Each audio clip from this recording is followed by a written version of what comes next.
for supporting me on Patreon. It means so much to me.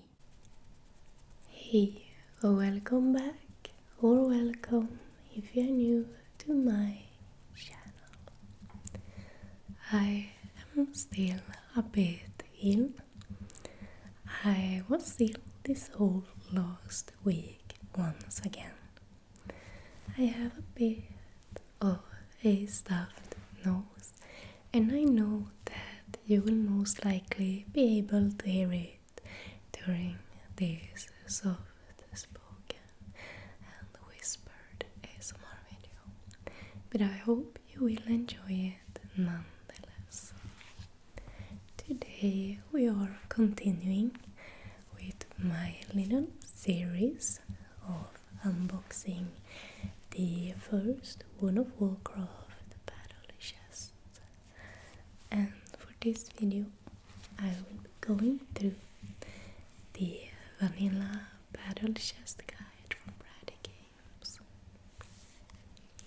This one is in excellent condition, and I do love flipping through these. They are so nostalgic. The Battle Chest came with the Alliance version on the cover, but if you would buy the Brady Games strategy guides, you could choose between an Alliance version and a Horde version. This will be a little bit longer format content, and I really do hope you enjoy this video. Thank you for watching, and let's get into this. As usual, there will be quite a lot of shadows when recording this video, since it's autumn or fall, depending on what you call it, and the lighting over at my home is not ideal. I hope you will enjoy it, even though it can be a bit distracting. We have the beautiful Night Elf female on the cover, and the Dwarven male in this chainmail, the hunter.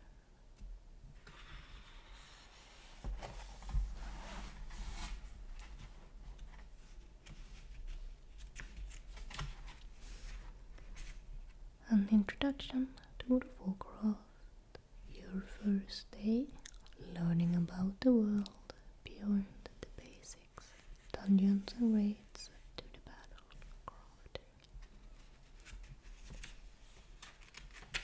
There's a lot of information in these. We begin anew.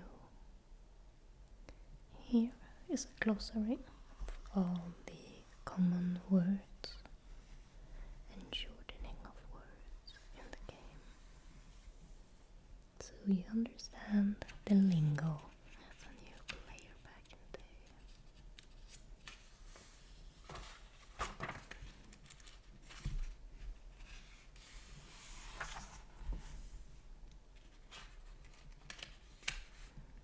Creating a character, choosing a name, race and class for your character may seem like a simple start, but it's all about investment.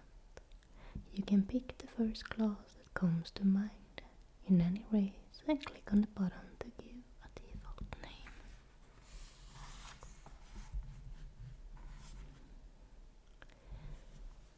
Though racial traits are discussed later and certainly have an influence in gameplay, it is still strongly recommended that you choose a race based on feel, with the little gnome female icon. Treasure distribution. What you do about ninja looters. Dealing with incompetent players. Not everyone has the same level of skill in World of Warcraft. Indeed, there are a huge gradient between the most adept and experienced players and those who are new to MOGs, WoW and cooperative play in As with many suggestions, the best default should be to allow for some mistakes and be patient with others.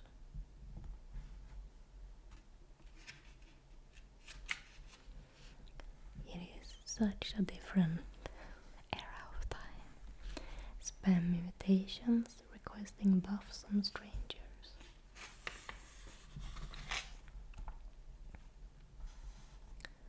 Back in town, even in somewhat relaxed state of standing in town, hawking wares are seeking various trainers. There are proper ways to conduct yourself.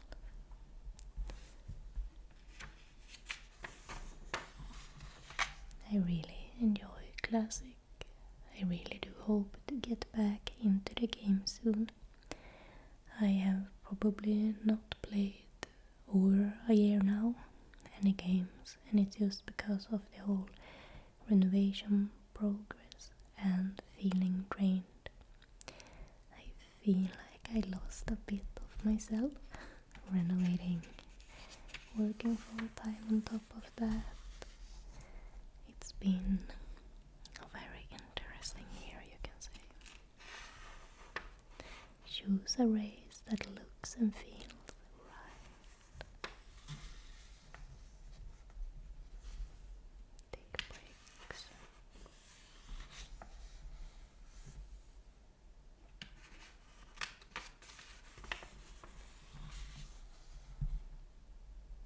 What is a group and the basic of group dynamics?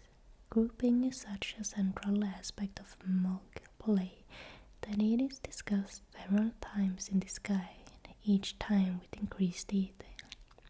Here in the introduction, our examination of groups focuses primarily on the basic mechanics and reason for getting into groups.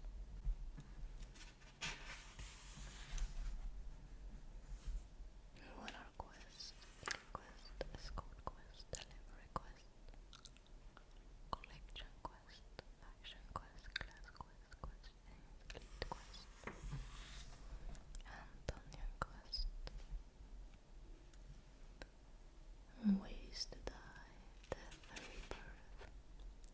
The lives of adventurers would be short indeed if death were a permanent fixture in books. Either that or people would spend far more time inside inns, hoping that various abominations wouldn't burst through the door. To make the game world a bit more fun and a lot more survivable, Blizzard had implemented a system without vicious death penalties. This section explains the various types of death that your character can face and how to respond to these various problems. We have death on the battlefield, resurrection, returning to your body, the druid, rebirth, warlocks and soulstone, the shaman self-rest, and spirit healer.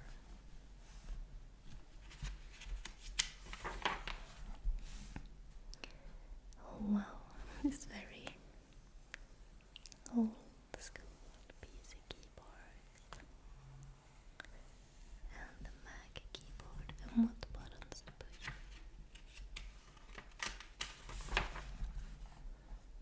A little bit about the different zones. I think this is some of the most wonderful pieces of this guideline. Here we have Dunmorrow. Dwarves and gnomes have been part of the alliance for quite some time. These industrious folks have also supported each other, and that shows in the way both races live in close proximity without savaging each other every few years. The text is so small, it's hard to see. When you're starting off as either a dwarf or a gnome in Dunmorrow, ever since beginning World of Warcraft, I've always played the gnomes, a gnome female, back in the Burning Crusade.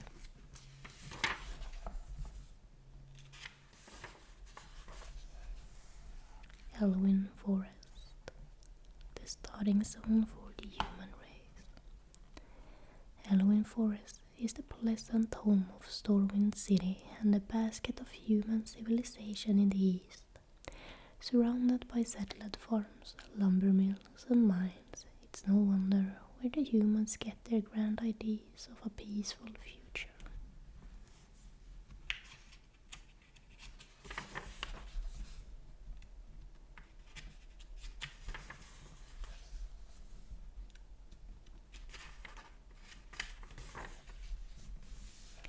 Teldrassil, daughter zone of the Night Elves, in the big world tree. Teldrassil is the new home of the brave Night Elves, a people who have taken arms and magic to battle against demons and restore the balance of the spirits. With the former capital of elven power nearly destroyed by fighting against the demons, the refuge has grown in prominence. Those ancient and animated trees that remain to protect the forest have gathered here to stop any final advance from the evil remnants.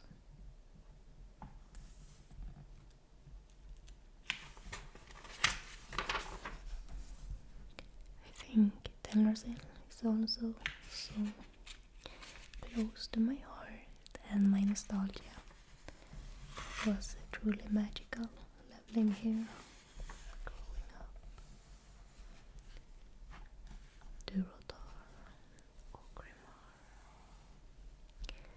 Durotar is the new homeland of the orcs and trolls on the continent of Kalimdor. It was a thrall who led the orcs to this new desolate land and began to rebuild what his people had lost. Thrall rescued the trolls as well as the remnants of the Darkspear tribe, have also taken up the residence in Durotar.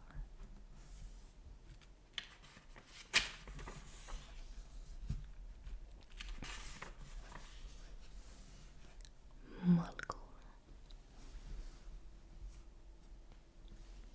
The Tauren, once a nomadic people hunted by the centaur, have taken up residence within the grassy meadows of Mulgore. They walk paths closely intertwined with the Earth Mother, and the way of the hunt is a rite of passage for all Tauren, through hunting the beasts of the land and making a place for themselves in the cycle of life.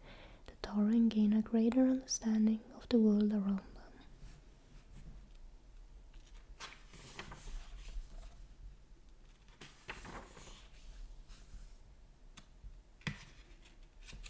I think what I really would like to do now when starting off playing Classic once again is actually making a Tauren and exploring more of the Horde side of the game.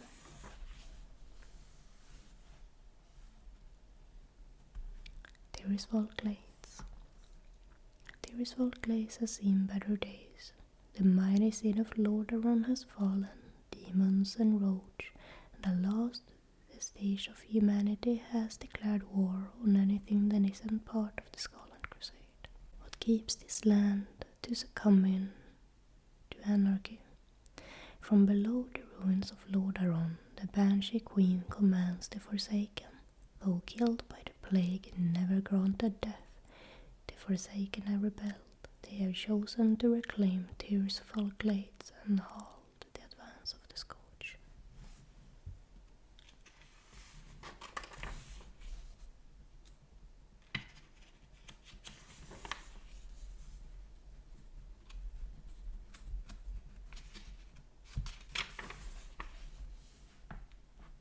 Learning about the world, a glimpse of the world. Setting foot into unknown lands is a dangerous prospect. The lands of Azeroth have been ravaged by wars and plagues, but peace is finding footholds and the landing healing in places. Some of the different areas in the Eastern Kingdoms were Lordaeron, Khazad-dûm, Azeroth as a whole, and Kalimdor with central Kalimdor, southern Kalimdor, northern Kalimdor, Teldrassil, all the Rock Mountains. The Alterac mountains are home to many powerful ogres and to the Dalaran. While standing on the northwest shores of the area, a person can see over to the grim canopy of silver pine forest, a land filled with the walking dead. And there are the islands. A fragrant wind of pollen, grass and other living things blow over those who enter the highlands of Arati. People from both the Horde and Alliance settle here, trying to farm an arable land of the north and struggle against the many natural dangers of the land.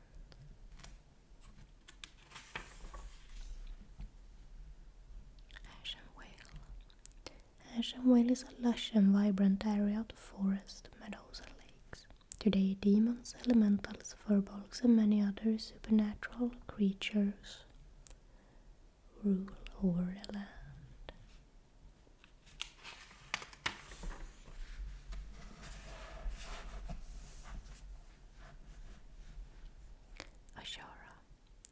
Ashara is located to the east of Ashenvale, named after Queen Ashara. The Naga still roam this land. This zone has progressive level increases as you travel to the edges of the land.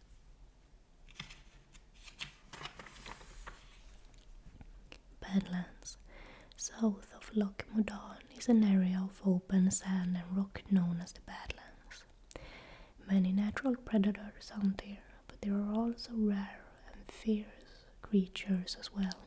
Dragon whelps of considerable size grow in the eastern part of the region, near Uldaman, a place with quite a reputation for danger and adventures.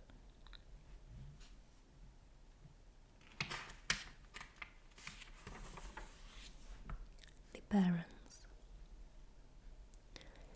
The Barrens are one of the largest zones and a central hub for travel between regions. Savanna prowlers roam the land and remain hidden from younger adventurers, while raptors, centaurs, harpies, and all sorts of other wildlife can be seen hunting or foraging. Blasted lands. The dark portal sits here, ominous in its presence and guarded for unknown purposes. Ogres, cultists, and warped beasts walk through the blasted lands, almost unchecked, save for an alliance stronghold, Netherguard Keep. Burning Steppes. The Burning Steppes are more dangerous than almost any realm in the east, save perhaps from the Plaguelands, where the Scourge is located. In the Burning Steppes, massive drakes, whelps and dragon king thrive in the heat, ash and shadow of Black Rock Mountain, and other great mountains that line the access perimeter.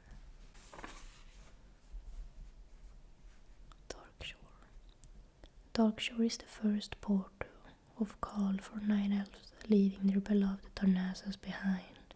This zone can easily support those characters wishing to create a home until they gain a bit of experience.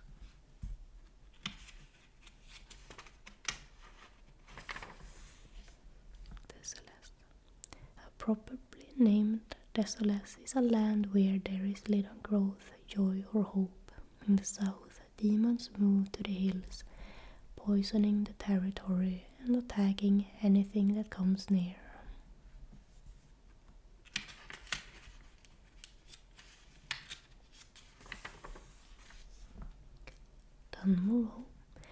Dunmorrow rests in the highlands between the wetlands and the Searing Gorge, blocked from reaching either because of the impassable cliffs of stone and ice that surrounds it. Dunmorrow is only traversable over land via the route through Loch Modan. This is the home of the dwarven capital, Ironforge. Durotar. Some of Azeroth's orcs and troll call Durotar their home. The Valley of Trials begins to temper the characters with its rugged and demanding landscape.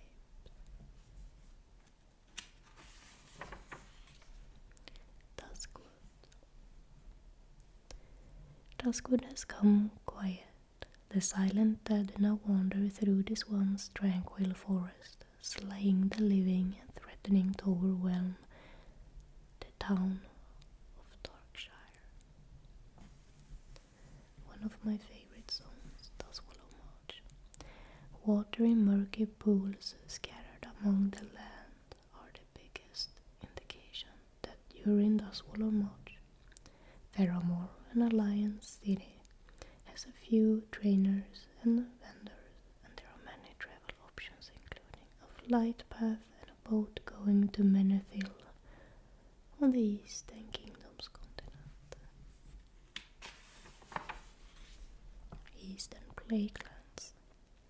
Beyond Darromer Lake are the Eastern Plaguelands, home of disease, sorrow, and some of the Scourge's greatest troops. Poison fills the air and the water is dangerous. Elwyn Forest.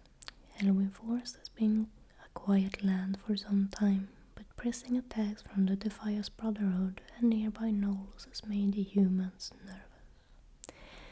It seems that the time of peace are over, because only the mighty city of Stormwind seems immune to the presence of foul beasts and aggressive bandits.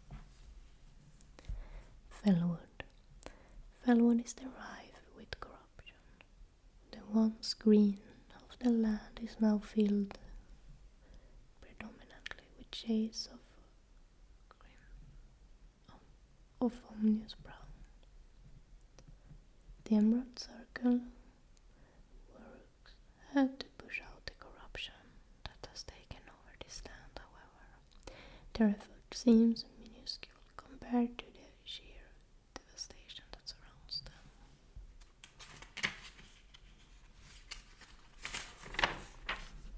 Veralas. Veralas is a tropical region filled with plenty of vegetations and various creatures.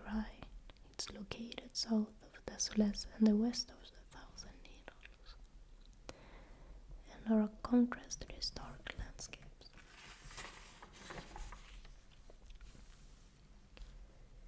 Hillsbrad foothills. The gentle foothills around Hillsbrad would have stayed peaceful if not for the fall of Lordaeron. Now, these farmlands have become the front lines for the war between the Alliance and the undead of the Forsaken.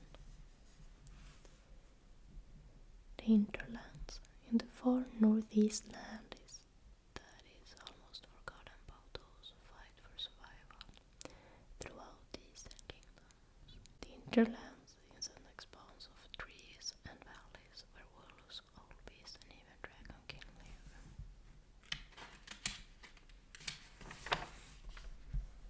Loch Modan. Loch Modan is a large lake created by the presence of the stone-wrought dam and the large melt-offs from the surrounding cliffs, offering a blast of color and warmer weather to the dwarves coming from Dunmore. This is a place of comfort. Moonglade. Moonglade is a peaceful and serene setting with small village named Night Haven looking down on it. There isn't much here as of yet, but the way isn't dangerous if you aren't friendly with the timber moths guarding the way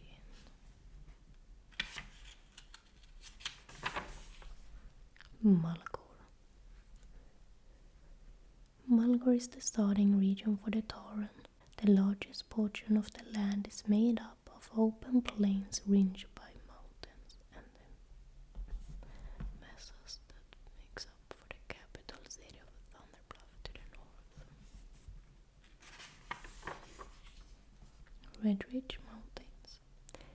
East of Stormwind and Elwyn Forest is the town of Lakeshire, placed in the middle of the Redridge Mountains, under siege by Eastern Orc clans and hassled by gnolls.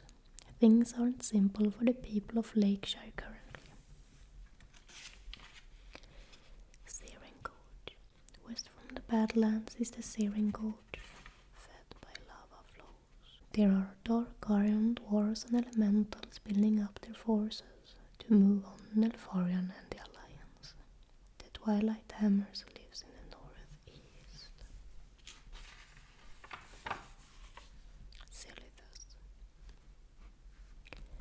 Climbing west, out of the stream of Angkor Crater lies Silithus. This desert land is a state of flux.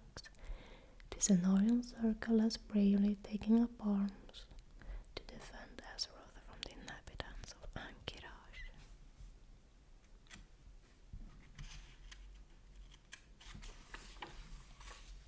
Silverpine Forest. The gloom of Silverpine is now a calming force for many of the area's residents. The Scourge control this area with a loose and rotting hand, and there are only a couple of areas that are hotly contested. Stone Talon Mountains. Stone Talon Mountains can be found in the mountains between the Barrens and the Celeste. The Torrens outpost of Sunrock Retreat lies off the beaten path near the middle of the mountains and provides the horde with the only local inn. Stranglethorn Vale. At the southern end of the Eastern Kingdoms is an area of rivers, jungle and coastline known as Stranglethorn Vale. This gigantic section of the continent is home to many beasts and is also a place where the goblins and pirates are found in great numbers.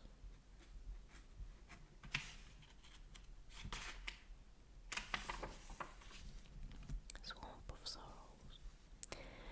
Though Deadwind Pass, east from Duskwood, is the Swamp of Sorrows. Dragonkins dominate the eastern swamps,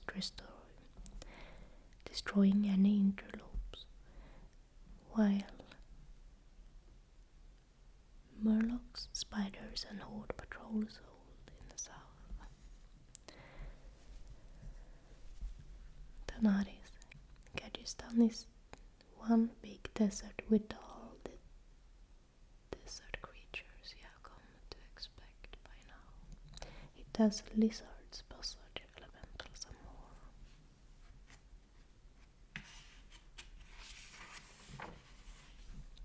Teldrassil. Teldrassil is a new home of the Nine Elves. Distant homeland is far away from safety of the Alliance lands, yet they are free from the focus of most enemies. Thousand Needles. This region is located beyond the Barrens in southern Kalimdor. It's a large, winding valley, dotted with tall meads all around.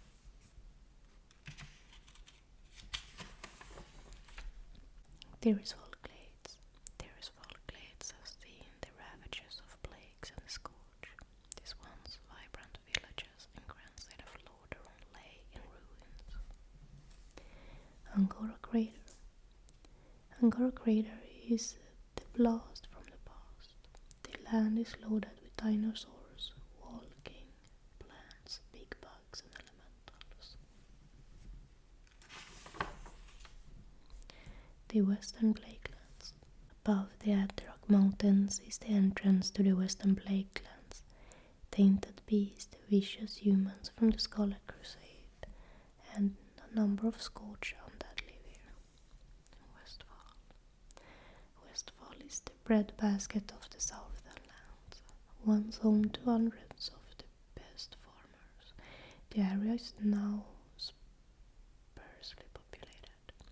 Attacks from a huge band of gnolls and increased activity by the Defias have almost driven everyone out of Westfall. Wetlands. Sodden with moisture pouring off the mountains and drifting in from sea. The wetlands region is swamped with slimes, fen dwellers, and a number of dangerous humanoids, gnolls, orcs, and dark iron dwarves hold various points in the south, east, and northern sections of the area. Winter Spring. The northern land of Winter Spring enemies reach throughout a dangerous tunnel out of Fellwood. The furbolg who live there are hard to befriend.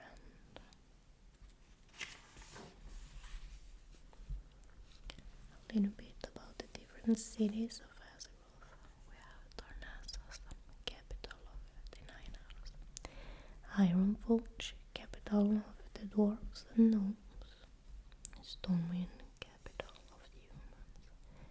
Orgrimmar, capital of the orcs and trolls. Thunderbluff, capital of the Taurens, and Undercity, capital of the undead.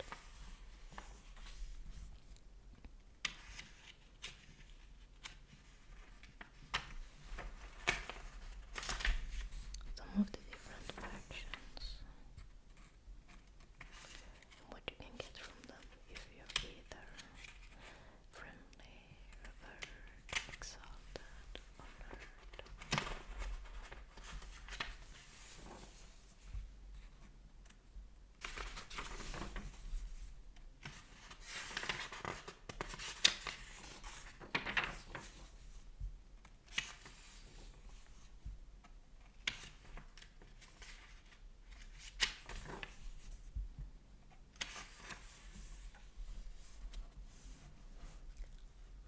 The races of Azeroth.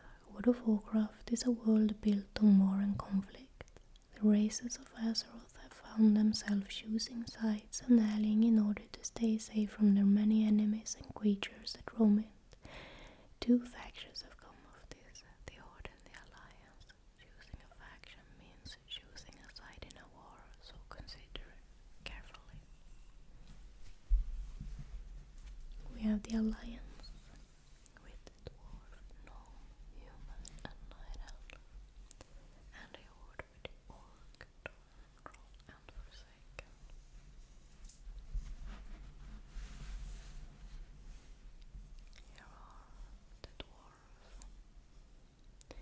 Much like the stone and metal, the dwarves shape so adaptedly. The dwarves themselves are sturdy and durable. This gives them more of staying power than some of the other races. While neither stupid or clumsy, the dwarves are often last to leave on the battlefield. You also have some of the role-playing tips in this guideline. The Forsaken. The Forsaken have been freed from the chains of mortal bodies. They only continue to exist because of their dominant spirit. While a higher spirit benefits all classes with increased health and mana regeneration, the Mystic class can make more use of it.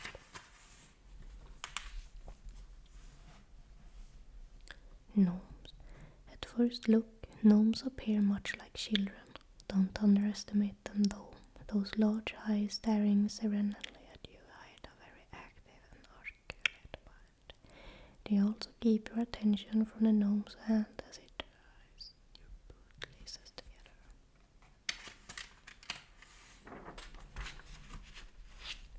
Humans. Humans are very flexible. While most people think of humans as masters of no specific field, they can compete on every field. Their flexibility has allowed them to settle even in the most inhospitable lands.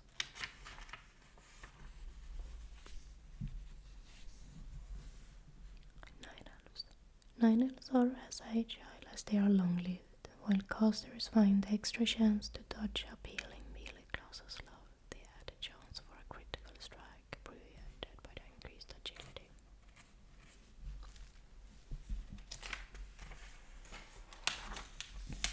Orcs. Centuries of demonic influence and war have honored orcs to be strong and lasting. While higher strength and stamina, orcs are adept at melee combat, and a high spirit gives them an edge as casters.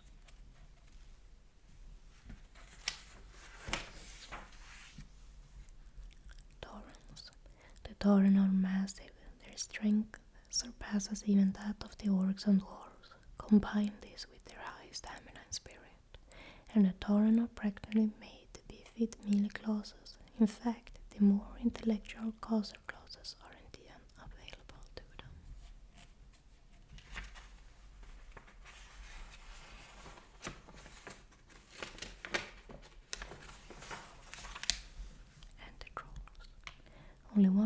is similar among all trolls. They are very adaptable to their profession. Trolls of any class can compete with those of other classes, while their lower intellect can be seen as a weakness. It isn't a great one and measurable at water levels.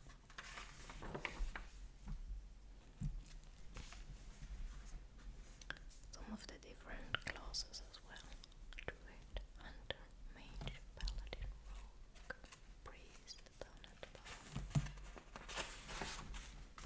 Shaman, Warlock and Warrior behind the base.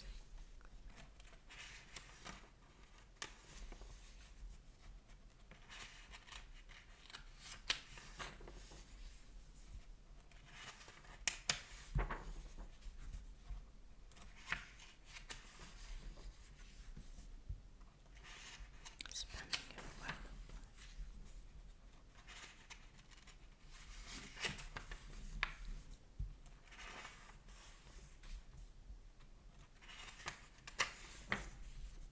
I think page turning was so tingly.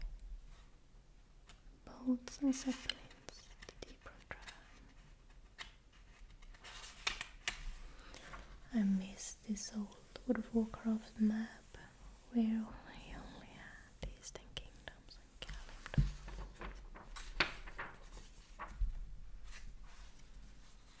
Take me back to the good old days.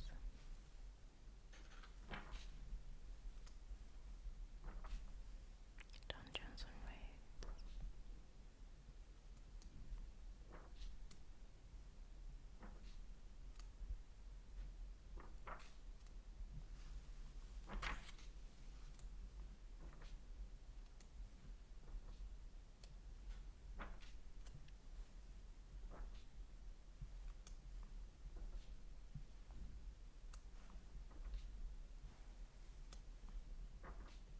Into the battle, how to play PvP. I miss the world of PvP as well. Even though when I usually play World of Warcraft, and especially Classic, I'm not too active too many hours. I think we all move away from that when we grow up. But it's just so nice logging back in and having fun for an hour or two before heading back to real life. Here are some of the battle fields.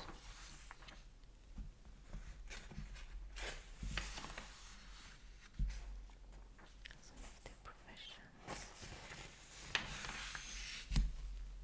cooking, fishing and first aid. And the tanks. This guide was made back in 2007, which will soon be 20 years ago.